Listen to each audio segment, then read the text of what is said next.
పిల్లలందరూ గదిలో కూర్చొని హోంవర్క్ చేసుకుంటూ ఉంటే, బుజ్జమ్మ మాత్రం ఆలోచిస్తూ ఉంటుంది. బాగి వంట చేస్తూ ఉంటే, బాగి వెనకాలే రాత్రులు నిలబడి తన పని తాను చేసుకుంటూ ఉంటాడు. ఆమె ల్యాప్‌టాప్‌లో వర్క్ చేసుకుంటూ ఉంటాడు. అయితే అప్పుడే బుజ్జమ్మ అంతకుముందు గుప్తా గారు చెప్పిన మాటల్ని గుర్తు చేసుకుంటూ ఉంటుంది. "ఆ దుష్ట శక్తుల ముందు నువ్వు శక్తిహీనురాలివి అయ్యెదవు. ఈ రాత్రికే నీకు పెద్ద ప్రమాదము ఉన్నది బాలిక. మేము సైతం నిన్ను కాపాడలేము" అని గుప్తా గారు చెప్పిన మాటల్ని బుజ్జమ్మ గుర్తు చేసుకుంటూ ఏం చేయాలా అని ఆలోచిస్తూ ఉంటుంది.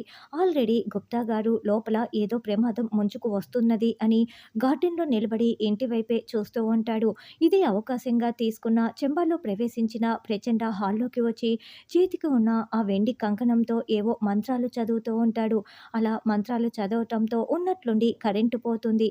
అలా కరెంటు పోవటంతో అయ్యో! ఈ దుష్టుడు మళ్ళీ మొదలు పెట్టేశాడే! ఇప్పుడు ఆ బాలికకి ఏ ప్రమాదం ముంచుకు వస్తుందో అని గుప్తా గారు మరింత కంగారు పడుతూ చూస్తూ ఉంటాడు.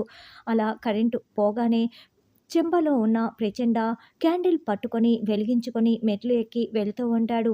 బుజ్జమ్మ ఇదంతా కూడా గమనించుకుంటూ ఉంటుంది. భాగి ఏమో కిచెన్‌లో వంట చేసుకుంటూ ఉంటుంది కాబట్టి, అరే! ఇప్పుడేంటి మళ్ళీ కరెంటు పోయిందే అని అనుకుంటూ ఉంటే, గదిలో కూర్చొని ల్యాప్‌టాప్‌లో వర్క్ చేసుకుంటున్న అమర్ కూడా అదేంటి ఇప్పుడు మళ్ళీ పవర్ పోయింది అని అనుకుంటూ ఉంటాడు. మరి ఇప్పుడు ప్రచండ ఏం చేస్తాడు? భాగి, అమర్ ఎలా కాపాడుకోనున్నారు అన్నది రానున్న ఎపిసోడ్‌లో తెలుసుకుందాం.